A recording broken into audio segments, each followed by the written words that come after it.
The seeds of the rubber tree seem doomed in these floods. The impact excites the fish.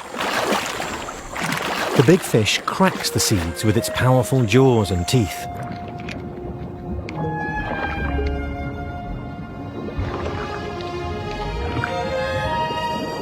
Both fish and tree reap the benefit. The detour through the Tambaqui's digestive system spreads the seeds throughout the forest, underwater.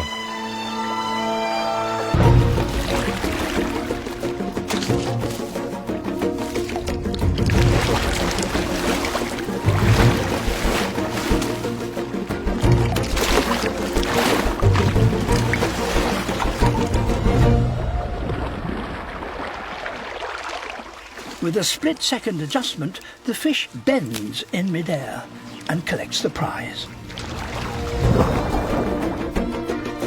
The Pinaputanga's extraordinary feeding technique relies on these waters remaining clear.